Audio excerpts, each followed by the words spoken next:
Friends, in our video OSS na enna IBIS na enna solradha paaka porom. So மறக்காம இந்த video save பண்ணிக்கோங்க. ரொம்ப இம்பார்ட்டன்டான video. Photography interest உங்க ஃப்ரெண்ட்ஸ்க்கு ஷேர் பண்ணுங்க. வாங்க வீடியோக்குள்ள போய்லாம்.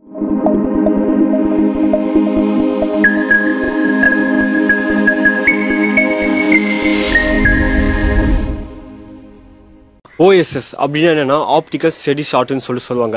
இது வந்து லென்ஸுக்கு ஒரு ஸ்டெபிலிட்டினே சொல்லலாம். இப்போ வந்து உங்க கேமரால வந்து இன்பில்ட்டா ஸ்டெபிலிட்டி இல்ல, பட் இந்த OSS டைப்பான லென்ஸ் நீங்க வாங்கும்போது அதுல லென்ஸுக்கு வந்து இன்பில்ட்டா ஸ்டெபிலிட்டி இருக்கிறதுனால நம்ம அந்த கேமரால யூஸ் பண்ணும்போது நமக்கு வந்து மோஷன் பிளர் அதிகமா இல்லாம நல்லாவே ஸ்டெபிளா இருக்கும். நீங்க போட்டோ எடுக்கும்போது சரி, வீடியோ எடுக்கும்போது சரி, உங்களுக்கு வந்து ஸ்டெபிலிட்டி நல்லாவே இருக்கும் அந்த OSS லென்ஸ் யூஸ் பண்றதுனால. இப்போ IBIS னா என்னன்னா இன் பாடி இமேஜ் ஸ்டெபிலைசேஷன் சொல்லுவாங்க. இது வந்து கேமராக்குள்ள இன் பாடி ஸ்டெபிலைசேஷன்.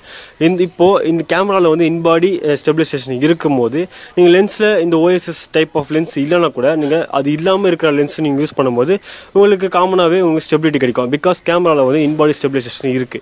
சோ இதுதான் difference between OSS and IBIS. OSS னா லென்ஸுக்கான ஸ்டெபிலிட்டி, IBIS னா கேமராக்கான ஸ்டெபிலிட்டி. இப்போ உங்களுக்கு தெளிவா புரிஞ்சிருக்கும்னு நினைக்கிறேன். எனிவே ஃப்ரெண்ட்ஸ், இந்த இன்ஃபர்மேஷன் யூஸ்ஃபுல்லா இருந்துச்சுனா மட்டும் ஃபாலோ பண்ணிக்கோங்க. நெக்ஸ்ட் வீடியோல பார்க்கலாம். பை.